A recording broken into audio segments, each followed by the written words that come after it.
किसी भी चीज को समझने के लिए सबसे पहले मन को शांत रखना चाहिए और फिर काम पर ध्यान देना चाहिए, क्योंकि हम मन से ही प्रश्न खोज लेते हैं और मन में ही जवाब देकर बैठ जाते हैं। भगवान कृष्ण ने मन को शांत रखने के लिए दो चीजें बताई हैं। भगवद गीता में भगवान श्री कृष्ण कहते हैं, मन का बेचैन होना उसका स्वभाव है। हमारे मन को लगता है कि अगर वह अलग अलग बातों के बारे में सोचता रहेगा तो हमें आने वाली हर मुश्किल और मुसीबत से बचा लेगा, पर ऐसा होता नहीं है। हम अपने जीवन का काफी अधिक समय सोच विचार करके परेशान होने में निकाल देते हैं। भगवान श्री कृष्ण कहते हैं कि मन का यह स्वभाव बदलना मुश्किल जरूर है, असंभव नहीं। अच्छा, अब आप एक बात बताइए, क्या आप कौए को कह सकते हैं कि वो काम की आवाज ना करे? या फिर क्या आप किसी मेंढक को कह सकते हैं कि वह पानी देखते ही ऊंची छलांग ना मारे? हमारे मन का भी कुछ ऐसा ही है।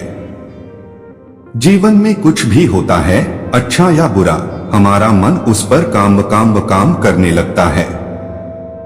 काम से मेरा मतलब है चिंता करना, व्याकुल होना। कोई बुरी बात होती भी नहीं है और मन परेशानी की ऊंची ऊंची लपटें लेने लगता है।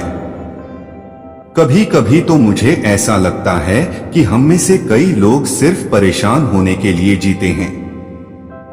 सारी परेशानी, पीड़ा, दुविधा अक्सर हमारी मन की बनाई हुई कहानियां होती हैं। भगवान श्री कृष्ण हमें हमारे मन को शांत और स्थिर करने के लिए दो उपाय देते हैं।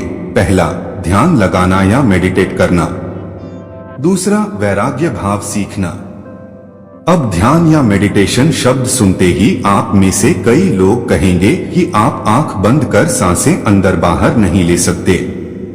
यहां हम सब गलती कर बैठते हैं। मेडिटेशन या ध्यान का मतलब सिर्फ आंख बंद कर बैठना नहीं होता। मेडिटेशन का मतलब होता है अपना पूरा ध्यान किसी चीज पर लगाना और उसे हटने नहीं देना। अगर आप रोटी बना रहे हैं तो सिर्फ उस बात पर ध्यान दीजिए। अगर आप पिक्चर देख रहे हैं तो अपना पूरा ध्यान पिक्चर पर लगाएं। यह मत सोचिए कि पिक्चर देखकर आप अपना कितना वक्त बर्बाद कर रहे हैं। जब आप जीवन के हर छोटे बड़े काम को पूरे ध्यान से करते हैं तो आपका जीवन ही एक मेडिटेशन बन जाता है। ऐसे जीवन में शांति, स्थिरता, साहस और सफलता का होना अनिवार्य है।